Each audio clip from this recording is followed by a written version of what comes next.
Shalom Bapak Ibu sekalian.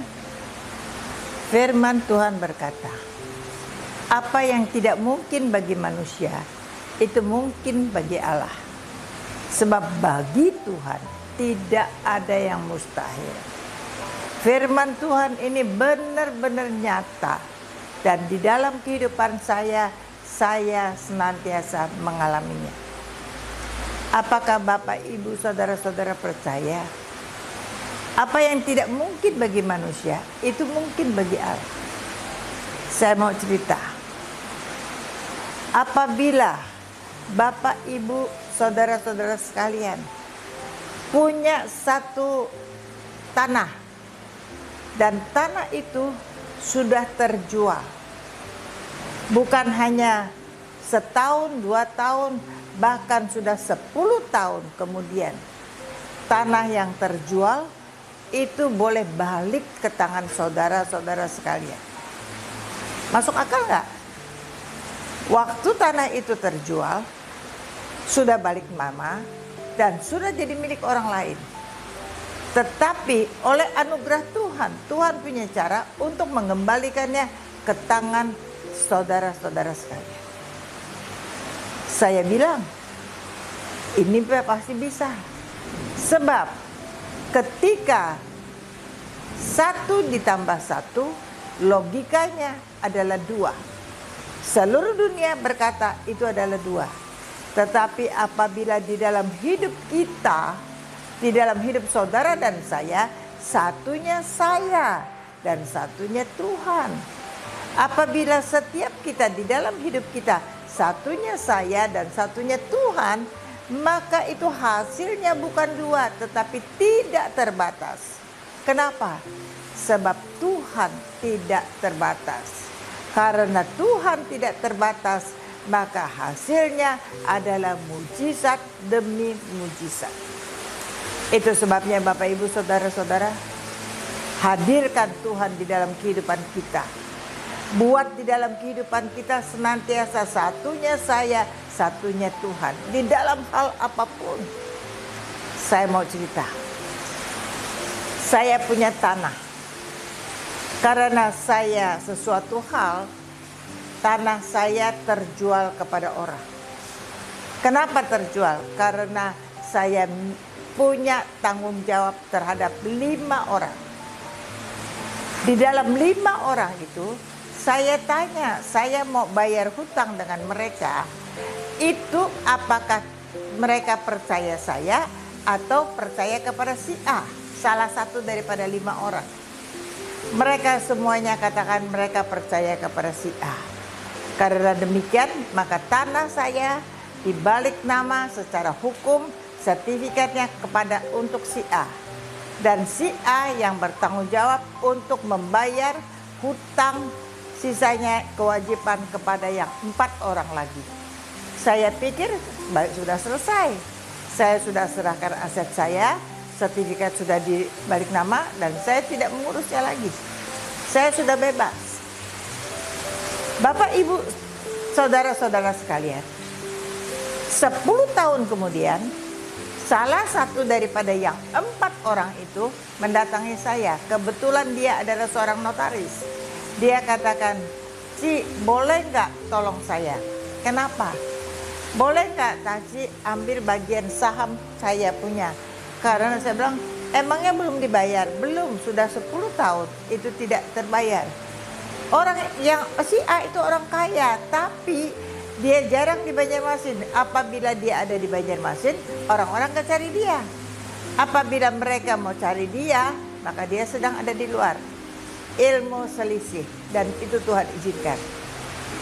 Singkat cerita, maka mereka setuju, saya kembalikan uang mereka sesuai dengan uang saat itu, yaitu harga tanah itu 17.500 per meter persegi. Dan oleh anugerah Tuhan, ke-4 orang itu saya boleh selesaikan semuanya. Dan mereka, karena salah satunya notaris, mereka berikan kepada saya surat bahwa hak mereka, saham mereka atas sertifikat tanah itu sudah diserahkan kepada saya.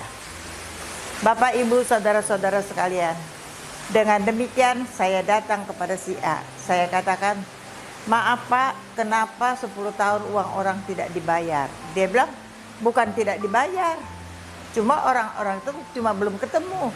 Saya bilang, maaf Pak, sekarang keempat orang itu bagian haknya sudah dikembalikannya kepada saya. Dengan harga sama 17.500 per meter. Jadi sekarang kepemilikan tanah itu adalah antara Bapak si A itu dengan saya. Dia punya saham 52%, saya punya saham 48%. Dengan demikian rupanya Bapak si A ini nggak nyaman. Suatu hari di dalam sebuah pesta dia ingin mempermalukan saya. Karena dia tahu kondisi keuangan saya nggak ada. Oleh karena itu di tengah-tengah pesta dia katakan bahwa apabila saya dalam waktu 1 minggu punya uang, maka saya boleh ambil bagian dia. Dia tentukan dengan harga 25.000 semeter.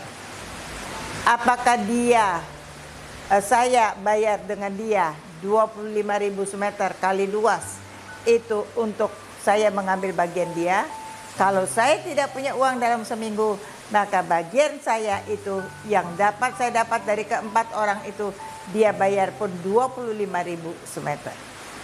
Saya bilang, Tuhan, aku bersyukur. Apakah saya beli punya dia atau saya beli punya dia atau dia yang beli punya saya pun untung. Karena dari 17.500 meter menjadi 25.000 meter. Saya bersyukur kepada Tuhan. Saya tahu saya nggak ada uangnya, tapi saya percaya Tuhan punya cara. Kalau kata Tuhan, tanah itu balik ke saya, Tuhan punya cara. Singkat cerita, ketika saya pulang ke Banjarmasin, saya jumpa dengan seseorang. Dan seseorang itu berkata kepada saya, apa yang dia bisa bantu tentang saya. Saya cerita tentang masalah ini. Dan ketika saya cerita dengan masalah ini, orang itu bilang, saya akan keluarkan uang. Untuk ibu boleh bayar bagian itu. Setelah ibu bayar, ibu selesaikan, nanti ibu jual atau ibu urus kredit bank, baru ibu kembalikan uang saya. Perjumpaan yang tidak sengaja ketika kami sama-sama makan mie. Singkat cerita, dia kasih saya uang, saya selesaikan, dan sertifikat itu dibalik nama, diserahkan ke saya dengan kuasa untuk menjual balik nama. Bapak, Ibu, saudara-saudara sekalian, hal ini terjadi dengan ajaib. Dalam 1 minggu tanah itu kembali kepada saya. Dan setelah tanah itu kembali kepada saya, maka saya urus dengan benar berapa nilainya. Kalau transaksi 10 tahun yang lalu itu 17.500 dan 10 tahun kemudian saya beli separuh dengan harga 17.500, separuh lagi dengan harga 25.000, tetapi harga pasar sudah mencapai 300.000. Apakah masuk akal? Enggak masuk akal. Apakah si A orang bodoh? Enggak. Si A cuma emosi karena malu. Apakah yang orang 4 itu orang bodoh? Pasaran tinggi dia jual 17.500. Tidak, karena mereka putus asa. Cari si A nggak ketemu. Itulah caranya Tuhan. Kalau Tuhan mau memberkati kita, kalau kita mengucap syukur di dalam segala hal, kalau kita serahkan semuanya kepada Tuhan, Tuhan punya cara untuk memberkati kita dengan caranya. Bapak, Ibu, saudara-saudara, dengan cara Tuhan yang ajaib, 1 hektar dikalikan 300.000, 3M. Dalam satu minggu Tuhan memberkati dengan ajaib luar biasa. Itulah yang dikatakan, apa yang tidak mungkin bagi manusia mungkin bagi Allah. Sebab bagi Tuhan tidak ada yang mustahil. Yang mau melakukannya, yang mau percaya kepada Tuhan, yang mau dengar-dengaran akan firman Tuhan dan melakukannya di dalam hidupnya, maka bersama dengan saya katakan amin.